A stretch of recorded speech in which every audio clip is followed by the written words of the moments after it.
To the very first bite-sized writing. Today we're going to be talking about purple prose. Now, what is purple prose? I know it's kind of a funny name. Well, purple prose is overly elaborate, ornate, and fanciful writing, but it's to the detriment of the story. It's basically writing that's so flowery and full of itself that you don't know what the writer is trying to say.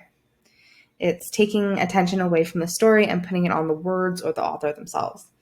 And purple prose can be done in a lot of ways. So some of the ways are over describing, using way too many adjectives and adverbs that are just not needed or just redundant, or you can use a lot of multisyllabic words. And oftentimes you'll find that purple prose use all of these things. So I'm going to show you an example here. I'm going to read it to you. The teacup's delicate flowery pattern of blue, a light powdery blue that reminds her of the ocean on a sunny day, and white, a white so perfect it pales in comparison to the snow. The poignant, elegantly intricate detailing of the beauteous carnations and ever-delicate lilies adorn the cup's surface. She doesn't dare disturb the perfect cup, for she couldn't imagine interrupting its beauty to drink from. Her thirst quenched before she sat, leaving the cup's contents of no interest to her. She came here to do something much more important than drink tea from beautiful teacups. Somewhere in her subconscious, she knows this, willing it forward, pulling herself out of the cavernous figments of her imagination that had lured her in. She sits down, settling herself. She crosses her long legs adorned with a gray striped pantsuit that she had thoughtfully picked up that morning. Every cell in her body, to the depth of her core, like beads to their queen, wanted her to succeed.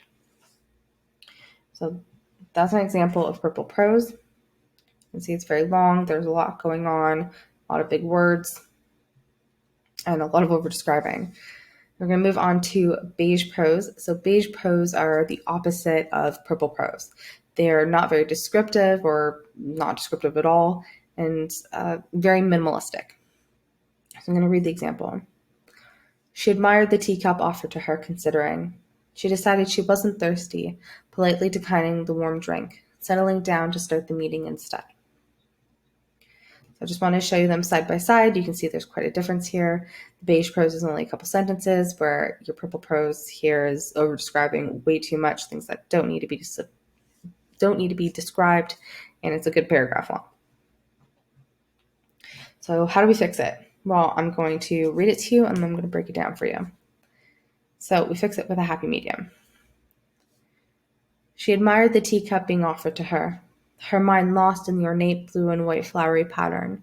Having spent days preparing for this meeting, worrying about everything from what she would say to spending hours picking out her pantsuit, she pulled her attention from the cup. No, thank you, she declined, attempting to be polite and eager to get the meeting started. She settles herself in her seat. She's perfected her no-nonsense and confidence-filled presence in the way she sits. Legs crossed, back straight, shoulders down, and eyes trained on her target. She knows it's intense, but it'll get the job done. And that's our happy medium. So what did we do to fix this? How did we get this happy medium? Well, we kept the language and wording more simple and to the point. And in turn, it's become more clear. You know what I'm trying to say. And it's not too long. Described what needed to be described without going overboard.